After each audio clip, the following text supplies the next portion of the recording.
देश की खुफिया एजेंसियों ने आतंकी संगठन आईएसआईएस की एक बहुत बड़ी साजिश को नाकाम कर दिया। देश को दहलाने आए आईएसआईएस के 4 आतंकवादियों को गुजरात एटीएस ने साजिश को अंजाम देने से पहले ही दबोच लिया है। पूछताछ में इन आतंकवादियों ने अपनी प्लानिंग का पर्दाफाश किया तो सुरक्षा एजेंसियों के होश उड़ गए।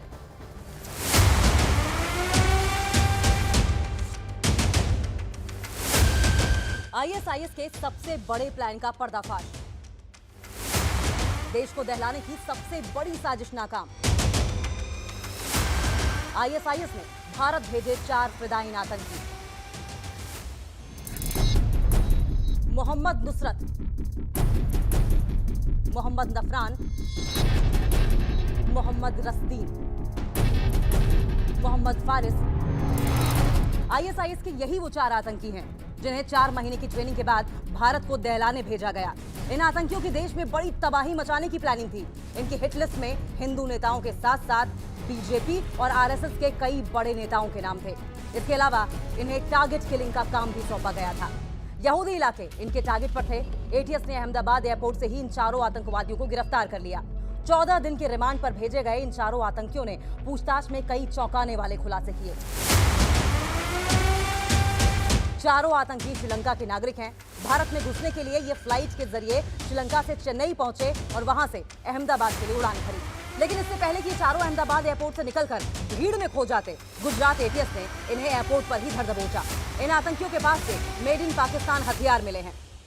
ये हमें 18 तारीख को एक इन्फॉर्मेशन मिली थी कि ये जो 4 नाम है, ये लोग श्रीलंका से अहमदाबाद आने वाले हैं, या इधर ट्रेन या फ्लाइट के रूट से आएंगे एंड ये यहाँ पे किसी टेरर एक्टिविटी को अंजाम देने वाले हैं। ये मूलतः इस्लामिक स्टेट जो एक बैंड टेररिस्ट ऑर्गेनाइजेशन है, इससे जुड़े हुए हैं।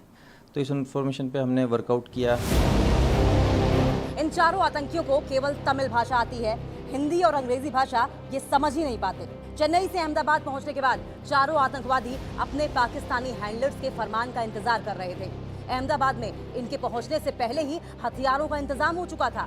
हथियारों की लोकेशन भी इन्हें मिल चुकी थी। अगर ये अहमदाबाद एयरपोर्ट से निकलने में कामयाब हो जाते तो उन्हें हथियार भी मिल जाते। फिर ये 4 ट्रेंड आतंकी क्या करते, इसकी कल्पना ही की जा सकती है।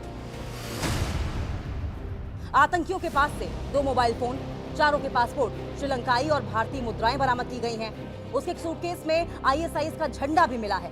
आतंकियों से पूछताछ में पता चला कि ये 4 फरवरी 2024 में अबू बकर नाम के शख्स के संपर्क में थे, जो कि मूल रूप से श्रीलंका का रहने वाला है, लेकिन इन दिनों पाकिस्तान में रहता है और आईएसआईएस का प्रमुख आतंकी भी है। तब से लेकर अब तक अलग अलग सोशल मीडिया ऐप के जरिए ये 4 अबू बकर के संपर्क में हैं। 4 में से 2 आतंकी सोने की तस्करी के लिए पहले भी 8 बार भारत आ चुके हैं। एक आतंकी मोहम्मद फारिस ने तो ड्रग्स का कारोबार का पर्दा भी फाश किया। आतंकी मोहम्मद रासदीन पर श्रीलंका में 5 मामले दर्ज हैं।